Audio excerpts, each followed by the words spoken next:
आज रमिता छ। यो इन्द्रबहादुर राईको चर्चित उपन्यास हो। ठ्याक्कै यही गतिमा छ यति बेला नेपालको संसद। काण्डहरूको भिडमा एकपछि अर्को काण्ड थपिएपछि सत्तापक्षको अटेरीपन र प्रतिपक्षीको उत्ताउलोपनले यति बेला संसद बन्धक जस्तै बनेको छ।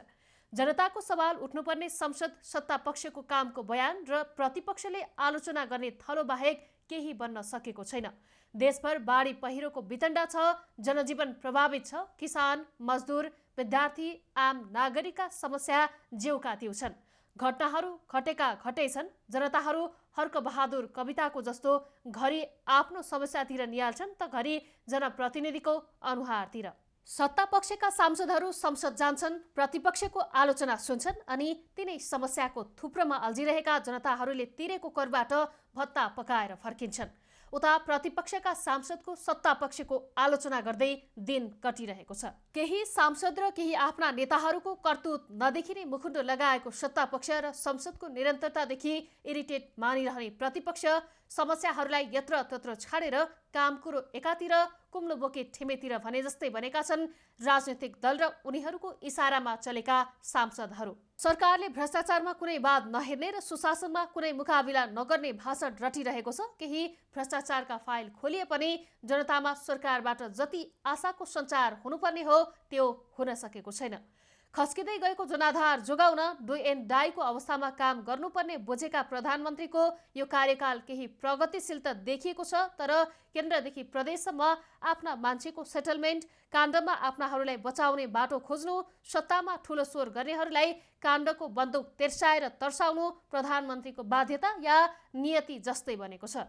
साथै संसदमा सरकार सत्तापक्षको हुन्छ अनि संसद प्रतिपक्षको हुन्छ भन्ने भाष्यलाई जबरजस्त स्थापित गर्न खोजिएको छ।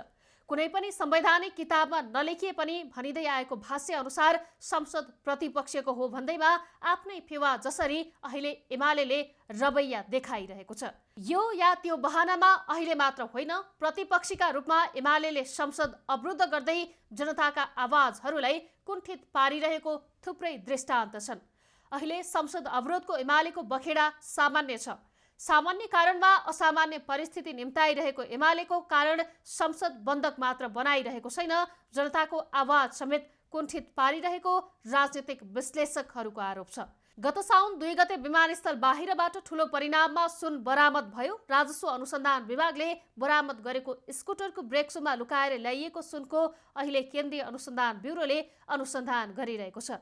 तर एमाले त्यसको छानबिनका लागि उच्चस्तरीय छानबिन समिति बनाउनु पर्ने नाममा लामो समयदेखि संसदमा रमिता देखाइरहेको छ। सरकारको तर्फबाट संसदको अवरोध हटाउने पटक पटक पहल भयो। 3 दलका शीर्ष नेताहरू पटक पटक भेटे।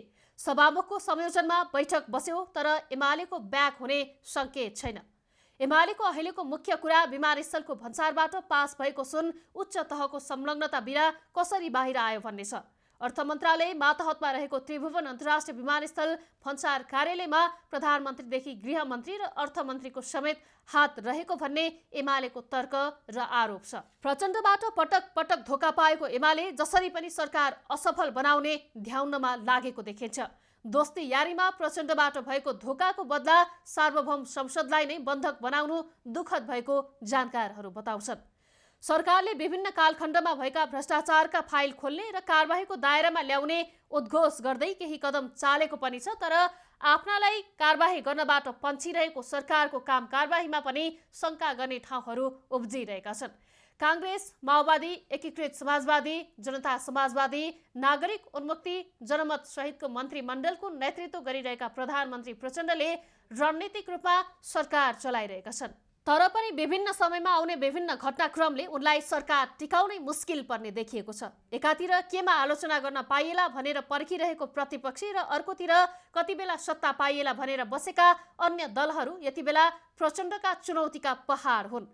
सुनकाण्डमा सत्तापक्षकै सांसदहरूबाट सरकारको आलोचना हुन थालेपछि तनावमा रहेका प्रधानमन्त्री जनपक्षीय काम गर्ने भन्दा पनि सत्ता टिकाउने जुक्तिमा बढी केन्द्रित देखिन्छन्। आफ्ना मान्छेहरूको बचाउमा प्रत्यक्ष सरकार लागेपछि सत्तापक्ष काङ्ग्रेसमै पनि प्रचण्डप्रति संशय पैदा भइरहेको देखिन्छ।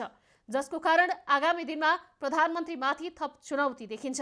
केही दिन अघि गृहमन्त्री र अर्थमन्त्रीको राजीनामा माग गरेको सत्तापक्ष नेपाली काङ्ग्रेसका सांसद डाक्टर सुनिल शर्मा पक्राउ प्रकरणपछि प्रचण्ड झनै दबावमा देखिन्छन्।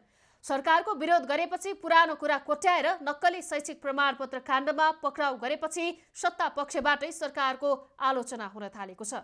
थुनामुक्त हुने बित्तिकै प्रमुख प्रतिपक्षी दलका नेता केपी शर्मा ओलीको बडो गुणगान गाएका शर्माले वर्तमान सरकार ढाल्ने चेतावनी समेत दिए। विभिन्न काण्डमा काङ्ग्रेस सभापति शेरबहादुर देउवा निकटकै मान्छेहरू पक्राउ परेपछि सत्ताको सबैभन्दा ठूलो दल काङ्ग्रेस नै सकारात्मक देखिँदैन।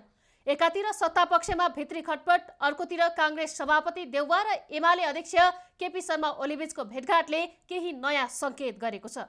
देउवा ओलीको केही दिन अघिको लामो भेटघाटबारे बाहिर चर्चा छैन। स्रोतले लोकपथलाई दिएको जानकारी अनुसार ओली र देउवा बीच 1-to-1 वार्ता भएको थियो।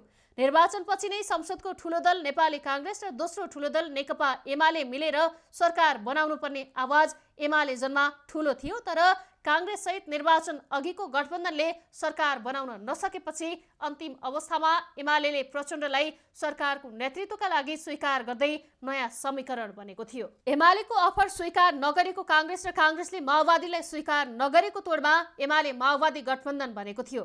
विशेष र नाटकीय परिस्थितिमा बनेको माओवादी एमालेको सरकार केही महिनाभन्दा टिक्न नसकेपछि रुष्टिएको एमाले माओवादीबाट पाएको धोकापछि नै जसरी हुन्छ प्रचण्डलाई सत्ताबाट हात धुवाउने खेलमा थियो। प्रचण्डलाई सत्ता विमुख गराउन चाहिरहेको एमाले पटक पटक काङ्ग्रेसलाई सरकार निर्माणमा अफर गरिरहेको छ।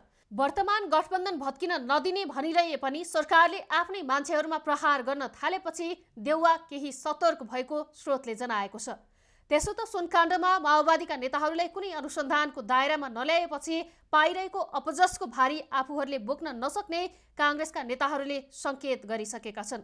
देउवासँग भेटेका ओलीले आज अप्रत्याशित रूपमा राष्ट्रपति रामचन्द्र पौडेललाई भेटेपछि केही नयाँ राजनीतिक समीकरण बन्न त लागेको होइन भन्ने संशय समेत पैदा भएको छ।